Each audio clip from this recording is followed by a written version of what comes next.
Hi friends, ఈరోజు మనము agriculture గురించి తెలుసుకుందాము.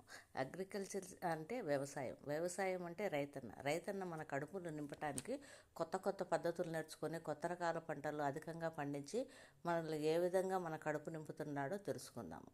వ్యవసాయంలో పంటల పర్యవేక్షణ పెద్ద పని. రైతు ఒళ్ళంతా కళ్ళు చేసుకుని ప్రతి మొక్కని పరిశీలనగా చూసుకుంటాడు. నీరు తక్కువైనా, ఎరువులు అవసరమైనా గమనించి వేసుకుంటాడు.